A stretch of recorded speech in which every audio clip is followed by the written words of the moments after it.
We're on. Let's go. What's going on, everybody?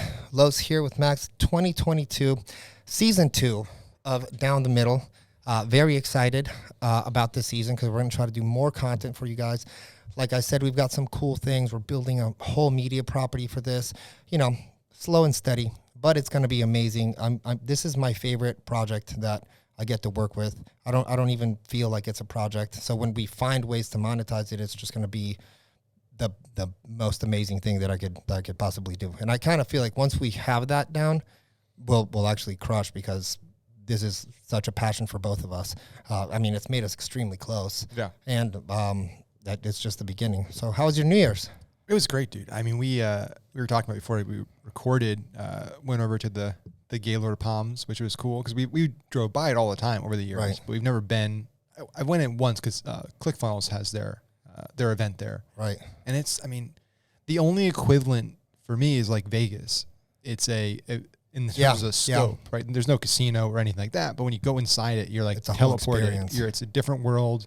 You can be inside the entire time for multiple days and not realize it. Right. They have, like alligators. They have, Cirque du Soleil shows. They're doing crazy stuff. All kinds of themed restaurants.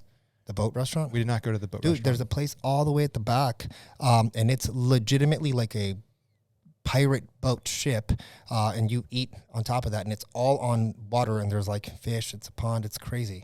That place is enormous. It's nuts. I mean, just the valet lane. Like, I think it's because obviously we're there on New Year's, so it's crazy, but like literally, I mean, there was probably like 30 dudes working valet, just like, I mean, they had a big screen with all the people ready to get tickets, and it's like 60 people waiting to get cars. I mean, it's impressive. But yeah, I mean, we got spoiled because I told you, like, we were going to just go. I used points. We got a normal room. And then literally the day of, Larissa and I were at lunch. We're talking like, bringing Quinn with us and like being in a hotel room with him. Like, what are we going to do when he goes to sleep? Like, we watching the ball drop. Like, we're going to be basically silent. Right. Like that. We didn't really think this through. Right. So like, well, let's see if we can get an adjoining room or a suite. So I messaged him on the app, like, hey, do you guys have any bigger rooms with, different, living room, whatever. And she was like, yeah, we have the presidential suite. It's all we have. Right. And I was like, okay, that's probably not what we need. Right. But I was like, yeah, how much is it? And she's like, it'd be an extra $1,000 a night. And I was like, sure. I was like, it's all points, and then it's like extra grand. I mean, that's basically what I pay to stay at the Ritz in a regular room if we stayed there. Yeah. And it was crazy. It was awesome. I mean, it was, I think it was like 1,700 square feet, massive living room, had a kitchen, had a great master, and it was the best way to do it because we got to put them down, and then we had our own space, so we could talk, we could hang out, we could watch the ball drop, we could eat. Like, it was the right move, and Quinn loved it because he was just running everywhere. It was new for him, so he was having a blast. It would have been terrible, like in hindsight, if we just went and stayed in like a regular hotel room. Like, it would have been a disaster. So I have 2 kids, obviously, and I can't stay in normal rooms anymore because, I mean, as a parent also, like, you want your time, and it's not even to like have sex or whatever like that. It's just like, I want you to go to the living room and like play, dance, jump, build a fort. Well, I literally sit here and do nothing for a little bit. You know what I mean? So I've gotten like really good at like getting points. My buddy Ruben and Sean are like the kings of this thing. But we get a lot of points for Marriott Bonvoy. We have enough to where every time you go, you immediately get upgraded to the suite. So the hack is you go like, hey, I know that I get that, but like, how much would, kind of like what you did. It's never the normal price. Or like, oh, just give me 500, give me 1,000, whatever the case. It's going to sit vacant. Right. Or they're getting an extra $1,000 a night. It's it's a no brainer for them. So especially last minute, if they have an opening in a bigger room, like, they're not going to let it just sit vacant unless they maybe expect some big people to come in. Maybe they're holding it in like Vegas, certain places they'll hold it. They're willing to do that because last minute people fly in. Like, I want nobody coming to Orlando. But yeah. No. By the way, like, because it's a Marriott property now. The Gaylord. Is it? That's why I got it, because it was Bonvoy and everything. It seems like every single hotel in the world now is either Hilton or Marriott. I agree. Like, literally every hotel I've been to in the last few years has pretty much been a Marriott, but fewer Hilton, and it's wild. Like, they just ate up every single hotel out there. dude, but they made everything great. Like, I don't know, like I only stay at like certain ones, like a Gaylord. I'll stay at the JWs and I'll stay at the Ritz, and they have a like a signature collection in random little places that are like if you go to like a small city, that's kind of like a super quaint, boutique-y, fun time. But man, I don't pay for anything anymore. Like it's crazy. I know I could even point hack this thing more, but like focusing on like really, I do Delta and Bonvoy. Like I want to fly for free and I want to get free hotel stays. And I mean, we're at the point, and I'm sure you are too. I'm like, you want to go down to the Ritz for a day? Sure. Boom. There you go. Like it costs nothing. It's the best. If you guys are not really, my wife doesn't do this. I just got her into it. She's like, why do I need another credit card? And I'm like, you don't. Like I need it for points and this and this. And she's like, seems ridiculous. I already get cash back. I'm like, we're not doing that. Yeah. We're gonna switch it to this and this. If you guys are not like trying to travel hack and point hack, you're completely missing out on the opportunities that you can fully get for free. Yeah, especially, I mean, people credit cards get a bad rap because it's, people think about it like actually carrying a balance, right? But it's like, if you're using for a long time, I used like a debit card. This is years ago, like for everything. Because that's what I thought it was safer. Yeah, I grew up thinking like that's credit bad. Cards are bad and you get charged all this interest. And it's like, I mean, if you are paying off your balance multiple times a month, right? Like it's just the bonuses you get. Like we have the Bonvoy business credit card. Mm-hmm. Just having that alone, like you get automatic gold tier status. No matter how much you stay there, you get all kinds of, perks, upgrades. Yep. Plus, you usually get a lot of these cards, 50,000, 100,000 plus points if you spend, $5,000, 10 grand in the first few months, which if you're especially a business, like everyone's going to do that. Right. But yeah, I missed out for a long time. Yeah, I know. And it's riskier, right? Like use your debit card for everything. That's all your cash. I mean, not all your cash, but for a lot of people, it's all their cash. They don't have investments and stuff. So you get that stolen or hacked, your money's gone. With a credit card like Amex, like somebody stole my Amex, I just call them. Even if there's charges, they're just going to dispute it. It's gone. Don't have to worry about it. Yeah. Yeah. No, dude, I'm the same way. Like I used to just use that because I was like, oh my God, I don't want to have like a credit card debt. But also like if you pay it multiple times, and there's like even specificity of like real credit people, credit, I think like Frog or Credit, like one of those things, Credit Monkey, I think it is. That guy tells you how to like point hack everything. If you pay it in like certain times of the week, multiple times, you get a bigger increase and it hits your balance better. So like your actual credit goes higher. It's crazy. But anyways, besides that, I went to Mexico. I almost didn't come back. I was terrified. Just they do like the COVID testing and everything over there. And I mean, it was slammed, bro. Like it was like crazy. And I was talking to the guy and I was like, hey, we got to get the test, whatever. And he was like, okay. And I was like, what really would happen if it was negative or if it was positive? He's like, oh, we put you in our sister, like a room that they have for 14 days. You can't get out, blah, blah, blah. But then I was starting to talk to him. Like I started speaking Spanish and I was like, dude, how often do you do that? And he's like, oh, there's no CDC here. Like there's like whatever. Like if you would get it, there's like places on the road, like you would get fireworks in Florida. Just go like, hey, I need a test. And I'm like, all right, $60. So like I was ready to go do that, but like we passed, like we were fine. Meaning like they'll give you like a negative result. Yeah, you can just go there and pay them. You're just like, yeah, here's like $100 or whatever. But my buddy, I got it up the nose. My buddy who I went with to Mexico, he got it in the mouth. But then I also went with a doctor and an anesthesiologist, whatever. And my wife was like, hey, what happens if you swab the mouth? We're like, it's impossible to get DNA. Like, you're not going to get that. So I was like, dude, that's crazy. But it's weird that I went nose, he went mouth. They're just, you go to Mexico, you're going to come back fine. Like, they're not going to keep you out there. I mean, it would be terrible for their economy, and I'm sure they're massively booming because, like, everything here is open and close and open and close. And it was 80, 90 degree weather.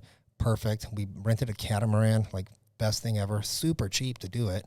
Like, great experience. I had a lot of fun. Well, because they're dealing with some issues with all the like drug cart. There's been a lot of just like straight up gun battles on beaches of some of these nice resorts in Cancun and stuff. Drug turf. Yeah, my buddy stayed at that hotel. It's a really like high end hotel. Really nice. But like they stay at the high end hotels. They don't go to like the shit ones. I talked to like a guy one time who was trying to sell me a bracelet, and you know me, I can talk to anybody. Ended up talking to him. He's like, oh, yeah, I work for the cartel. I've got everything for you, blah, blah, blah. And I was like, oh, cool. Like, so, like, you're the boss? He's like, no, this is our territory. Then over here, there's a new territory. And, like, every couple of blocks, it's like a street corner, right? Like, they've got whatever. And I was like, how many of you guys are there? It's like, no, there's 5, like big ones, whatever, blah, blah. And I was like, why wouldn't you want to take the whole thing over? It's like, oh, there's wars, there's this. But everyone in the hotel works for them. Like, the police work for them. There's these little kids that like have bracelets. And he's like, you see those kids? Yeah. Like you buy something for them. And then they go like, like they bring you over to me. I was like, you guys are fucking crazy. But he was really nice. I was like, well, thanks for talking to me. I'm gonna head out. Like, I'm terrified of you. But I guess like territories have been like going crazy. I think there's a lot of fentanyl over there too. Yeah. Like, I'd be terrified to get anything in Mexico. You're done, bro. They don't care about anything. They're just trying to get your dollars out and you're dead. Like, not their problem. Yeah, it's wild. Like, it's just we're so close to them. You think it's like we're, a few miles over a border, like, but it's a different world. It's different world. Totally different world compared to the U.S. And it's crazy how you have these imaginary lines and just create wildly different outcomes of people and governments and cultures and crime and all that stuff. I negotiated my catamaran. It was like $4,000 at the beginning. And I was like, I'm not paying for that. He's like, well, you got to like buy it out because I didn't want to go with anybody else. I was like, well, no, last time I gave you this much. I didn't. I was like, do it for this or I'm out. And you don't have anybody. It's already 1 o'clock. And they're like, all right, we'll do it. Like, you can't walk in here to a business and negotiate anything. They're like, get the hell out. Yeah, you go to Gucci or Louis Vuitton and say, hey, I want to hack. Yeah, I actually want this bag. I want to pay you $4,000 instead of $5,000. Like, but okay. It'd be interesting for small businesses to do that. Like when you're going to a shop or whatever, like, dude, I'll do it for this, whatever. Just, you'd make more money. I mean, I'm sure the guys just kill it. You know what I mean? Like that whole culture is a haggling kind of like culture. It is crazy how different things are. But yeah, Mexico's thriving, completely crushing it. You got any topics for today? Any ideas? I figured we can talk about some of the metaverse stuff. We can talk about some crypto stuff that's going on. I saw the one like article that I was looking at before I hopped on.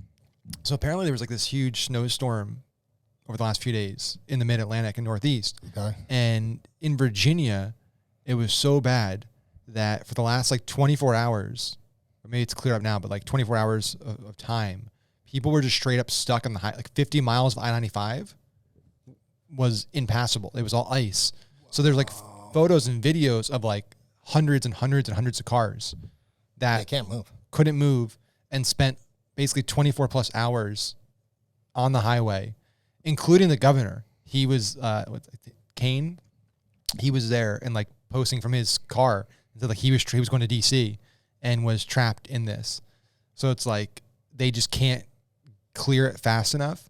So you had people there like turning their cars off to save gas, like just getting out of the cars to exercise, people like taking snow and like melting it down for water. Like, wow, wild. Like Americans, it shows you though. It's like the weather it's so much bigger. It's like you can be the most advanced society in the world, all the technology, all the gadgets, all the resources, but like you get a foot of snow dumped on you, it doesn't matter. There was just a tsunami in Thailand. Yeah. I got some buddies that have some outsource. The Philippines is really bad. Yeah, it's maybe it's the Philippines got like that's where a lot of the VAs are, and there's a lot of outsourcing there. Yeah, that's what I meant. Not Thailand, it was the Philippines. Yeah, I mean, just completely like boom, Earth is crazy, it just takes over you. And I mean, we're in January. We have probably seen 3 mediumly like in 55 cold days in Florida. At least by January, we're kind of like we can wear jackets. Like it's not 75 to 80. Like it's not gonna. I don't think we're gonna see a winter this or next year. I hate. Larissa and I were talking about it because we remember last year with Quinn, like we do walks with them multiple times a day. That's the best. And we have lots of photos from last year of us like bundled up. We had to wear jackets and stuff. We literally haven't worn. We've worn a jacket or a sweatshirt maybe once or twice on a night walk. Yeah, it's really weird. We were talking about the other day, like we haven't had a single week where it's been like a cold week. And obviously, like I don't want it to be 30 or 20, but it is nice that like the time of year where it gets, you can wear a sweatshirt, like you can, wear some of your stuff that's for because colder weather. You can't go out in the summer here. You have to have a pool or you have to go to somewhere. So I love when it's 55, 50 degrees and you get to wear a sweatshirt and a hoodie or something like that. And you're like walking Winter Park and just like browsing, shopping, or any other park you want to go to. Like you guys have a really nice one. And just like being out running with your kids. Like I don't run with my kids in the summer. I'm like, we're all gonna die. Yeah, like it's impossible. But I don't see it just like February shifting and March maybe being a little. March and April sometimes can be really cold. They're either cold or they're not. But I just think we're kind of like we're gonna start seeing like Florida's a Mexico. Like we're on all summer all the time kind of thing with some random hurricanes. Yeah, and then we'll have Miami will be underwater in 20 years, so that'd be interesting. That's facts. So let's talk about the DAOs. We've been getting a little bit together into these. You showed me one that's pretty badass yesterday. Talk about that one. Yeah, I mean, I've gotten more in the last year into like literally. I think this time last year, I had $0 invested in crypto. Right. So I really am like not late because it's still super early in the grand scheme, but like late. I'm a late early. Like all my friends have been investing for several years. Right. So I'm still, I'm not a super proficient in it, but I've been like spending more time in it and getting more interested in it. And frankly, getting more risk tolerant. Like I think at this point, like it's taking some big swings. Yeah. With like a small amount of, like it's not like if I lose it all, like it's not going to impact me. Right. That's the way I view a lot of this investing is like super risky. If you can't afford to lose it, like don't invest it. Right. But some of these like Olympus DAO forks, right? Because Olympus DAO was like the first one of these programs that basically had this ridiculous APY that it paid out, and it became like it's inflationary because it just basically creates more of the token. Real quick, explain to everybody just in case what an APY is. So it's your annual percentage yield. So it's basically like over the year if it stayed this way, what you could earn. This is what you could earn, right?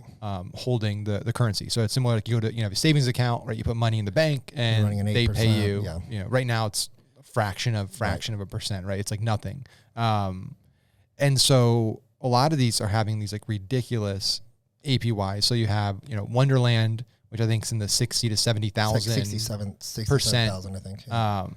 And they're compounding. So what's interesting, the difference between like these and like more of a traditional kind of just staking is that they're rebasing every few hours.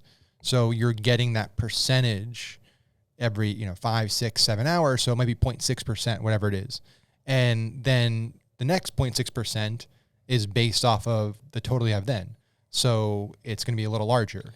And it's going to be a little larger. So it's like a slow build the first 30, 60 days. But if you hold for 90, 120 the plus, compound's ridiculous. It's exponential, right? Because obviously if you have, 5 versus 50, like what 0.6% is going to get you is going to be a lot higher, right? So, so there's a lot of these projects. There's like Sol Invictus, which is basically trying to be like the reserve currency for Solana. A lot of these, the way they're angling it seems to be like becoming the treasury for these currencies. They're trying to be this kind of reserve currency, the kind of financial backing that produces the token. That I almost look at it as a bank of that coin. Yeah. You know what I mean? Like, and I like it because I would rather put my money, because the APY yields are so ridiculous, I can put my money in that. And even if the coin goes down, obviously the yield's going to go down, but it'll stay stronger than any potential big dump that another coin company is going to do or whatever. So if you have a good amount on Ether, you can have APYs for that. Solana has a few other ones, and it's going to have Matic's going to end up having his own, and that's just going to kind of turn into. And Solana, they actually just switched in my Soulflare wallet. I got the ability to upgrade to like MSOL, so it's like liquid. It's called Marinade. Is the company that's doing it? The group's doing it. It's basically liquid staking, which is an interesting concept because if you want to stake Solana up until now, you had to delegate it. So you had to be in like one of these pools, right? And you basically have to lock your Solana up into one of these pools with other Solana. They've kind of pulled together a lot of it so they can get a larger chunk of the returns and have more kind of weight, right? But if you want to get the money out, you need to undelegate it, and you got to wait for the next epoch, like the next period, right?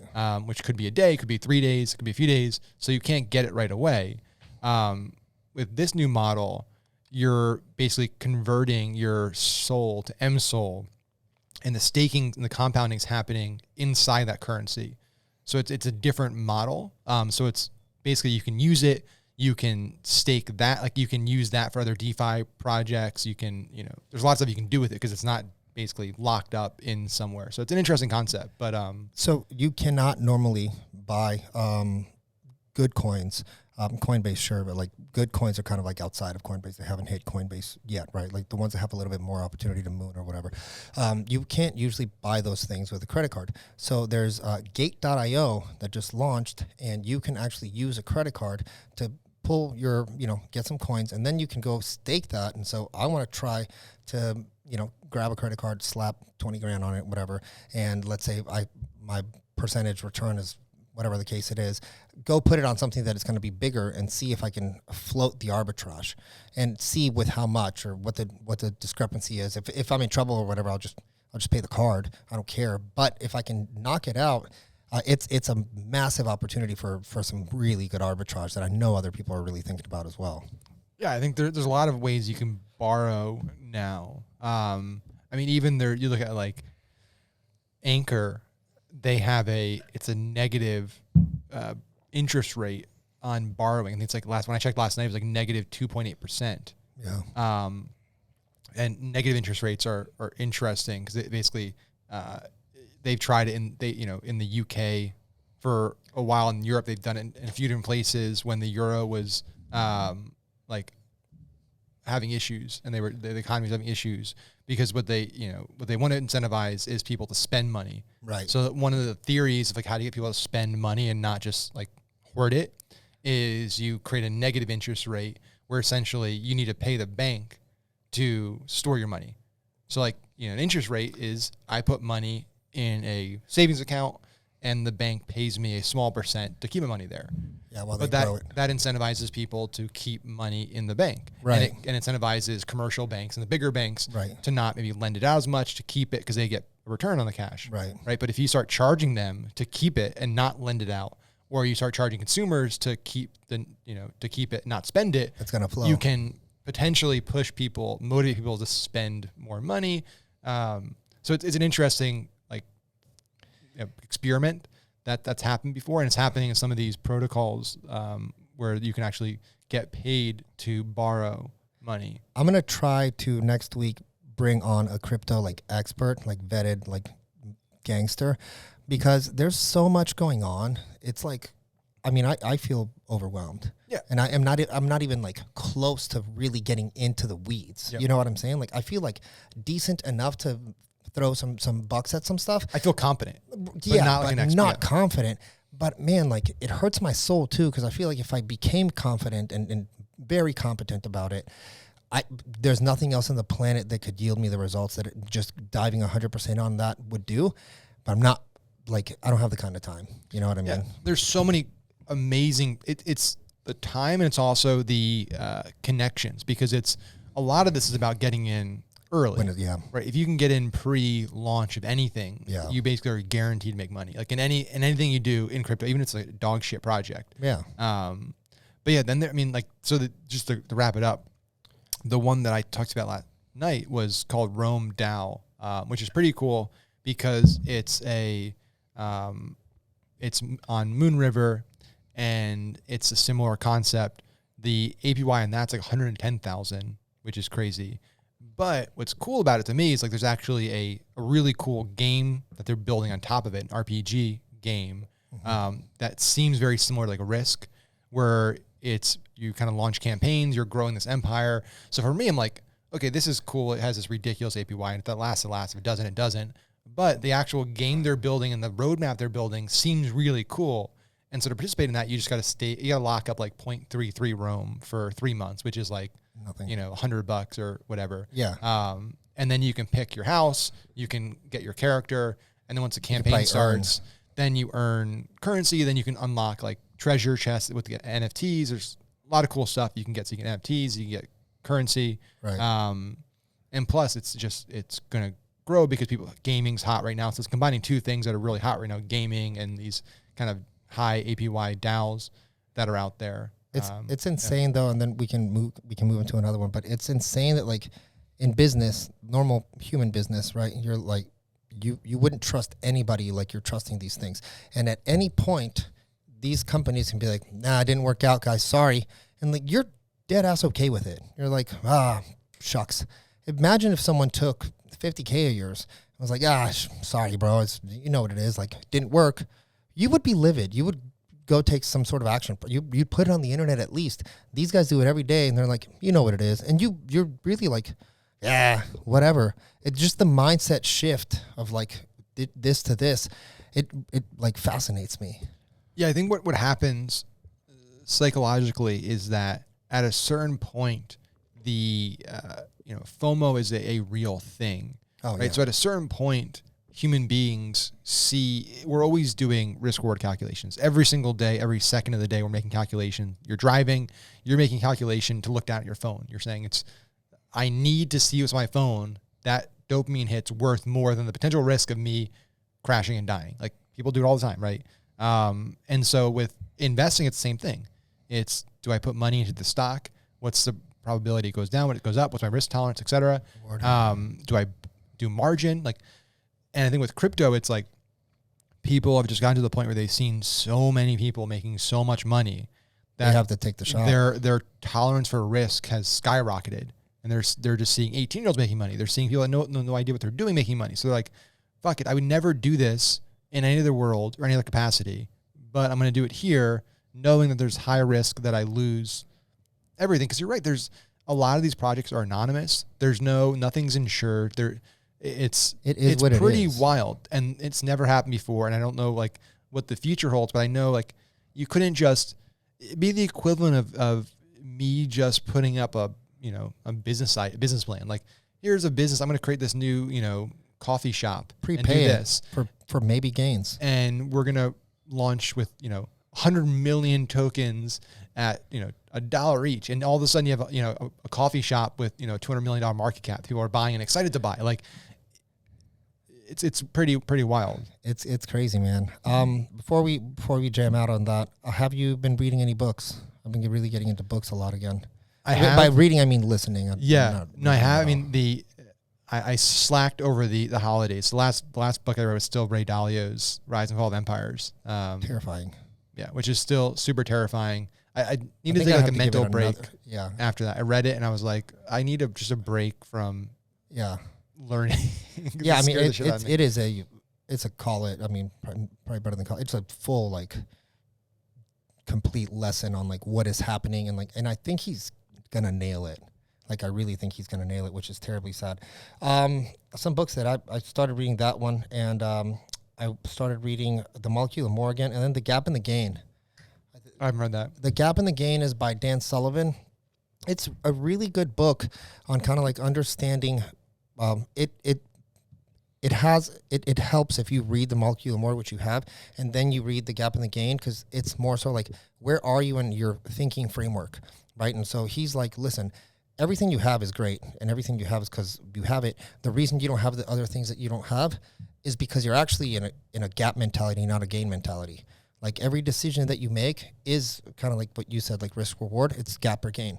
I'm sad that I didn't make $15 million and you made $15 million, instead of like, I can't believe that I made $14 million and I'm so happy for you for doing that. You can help me figure out how to get to 15, right? And he goes all the way down to like the choices your kids make on like food. Oh, I don't want to eat that. Like it's this and that. It's like, instead of like being grateful and happy, and like how that affects your mood, which then affects like work, which then affects your team. Like it's an order of consequence thing, which is like big on the Ray Dalio. It's a really good book. I liked that one. And then Who Not How. Who Not How was a little too simple, but necessary. But this one I think is a lot better. And I like how he breaks it down. Like he'll talk some stuff, and then he kind of goes like almost audible style. He just talks like he is his age. Like my guy just talks like he's 101 years old. So I have to speed it up a little bit more so I don't hear him talking like this, whatever. Bless his heart though. I mean, I can't believe he's still producing content. I think he doesn't have to do this, but he's still doing it.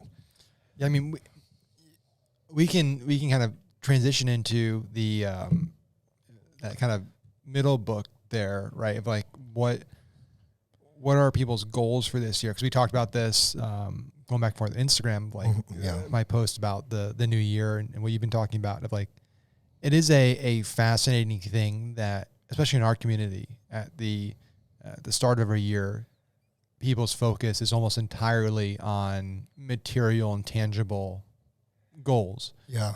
Right. And at the end of the day, what's interesting to me is like, why do you want those things? Right. And so if you kind of like play that game, like, well, why do you do this? Then, okay, they tell you that. And why do you want this? And why do you want, and you get to the end route. Most people at the end of the day get to freedom. Like they're doing all of this so they don't have to do it anymore, so that they can just spend time traveling, doing experiences, spending time with family, like just purely enjoying life. And for most people in our community that we're close with, like they can already do that.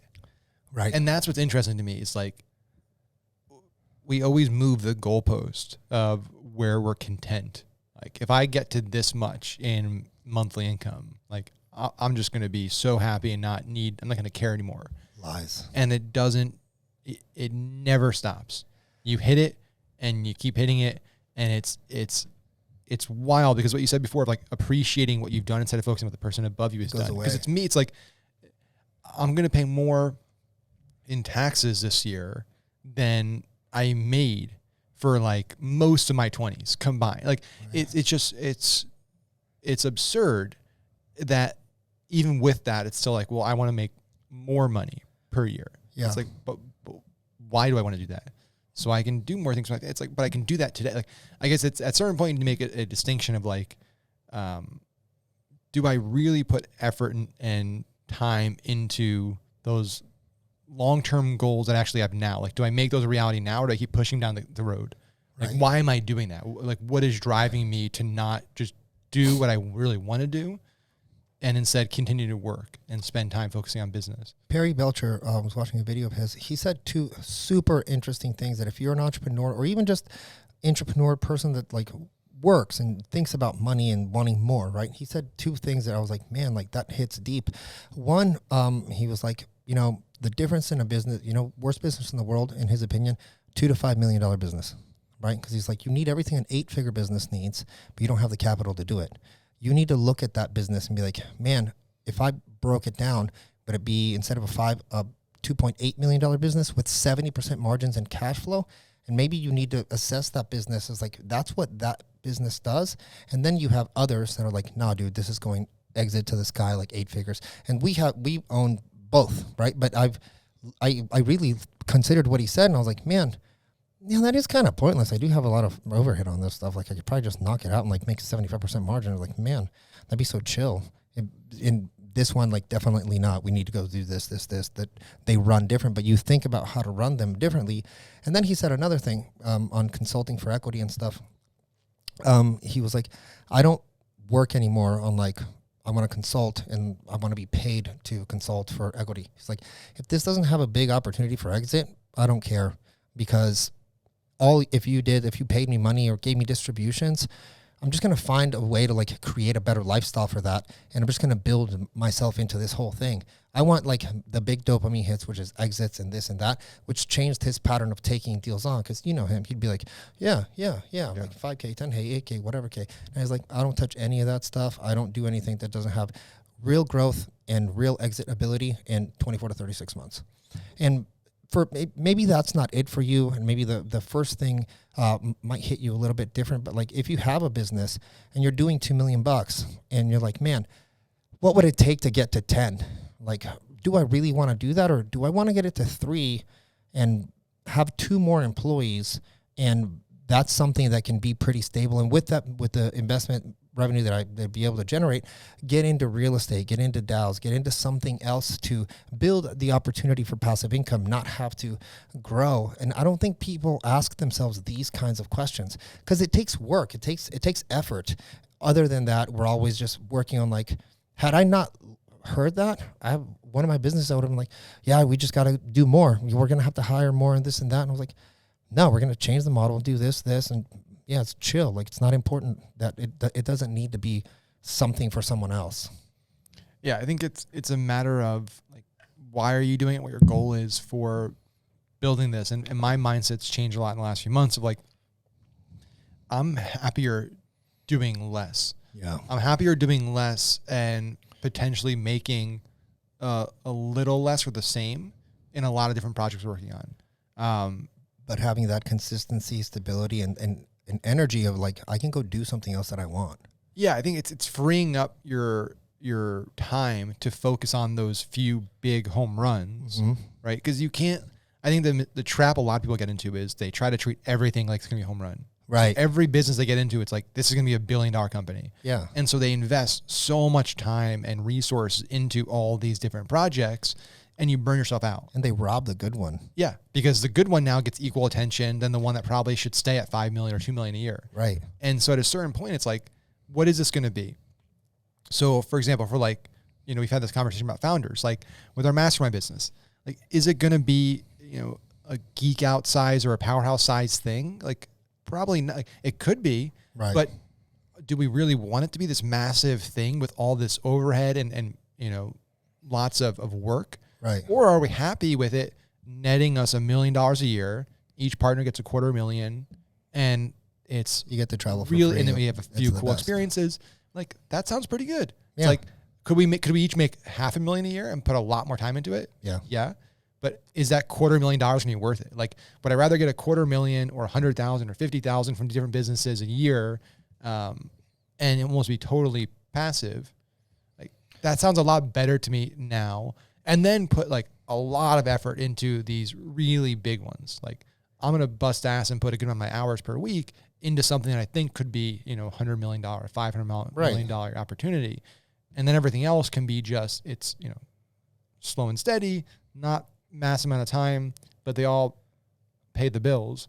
And that's something like Ezra Firestone told me a long time ago. And I've always, he's a great example of somebody that really has figured out their like work-life balance. Right. He's a guy that like totally could probably make more money.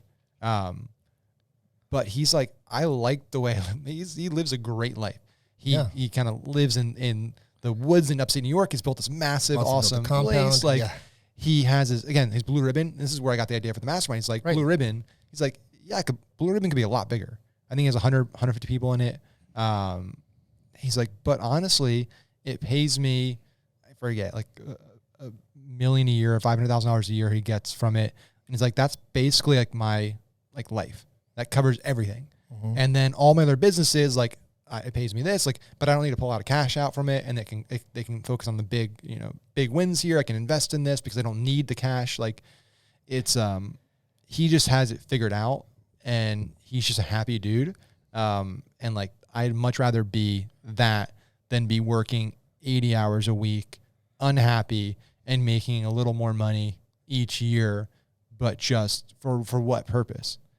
You're not going to find anything else crazy. I wish I really, and I hope people listen to this final section here. I wish I would have really paid attention to what we just said 8-9 years ago. I would have played the game different, better. I'd be in a better position, but like, I was just caught up in not exactly, I didn't buy into that, but I wish I would have, because I'm not saying I would have been happy or not, but like, I definitely would have had more of a purpose. And I think like you accidentally sometimes build businesses without a purpose, a deep down inside purpose. You know what I mean? Yeah. It's changed a lot for me. It's made me a lot happier since I've made that decision. Even doing things like, we don't do calls on Fridays. We moved it to Thursdays. So like Thursdays and Fridays, like, we don't take calls. We don't do meetings. Like, sure. Does that mean every now and then we turn down something that's probably important and we could do well? Like, yeah, but like, I like not having to worry about my schedule on those days. And if I want to take a long weekend, I can do that. Like, it's weirdly, it makes you more desirable as well. Yeah. I think that's the other thing is, and that's a problem I've had for a long time, is I have a problem of like wanting to be ultra helpful. Yeah. And people ask questions, I want to answer it, but it's like, you become too available. It's hard to put a premium on that, right? It's like, you need to be hard to reach and hard to get on the phone and hard to speak with. And the harder you are, the more people want you. So it's this balance of like, it's hard because me and you were similar. We're like, I'll just answer this real quick for 25 people. Yeah. You know, it sucks. All right, guys. Well, this was episode 1.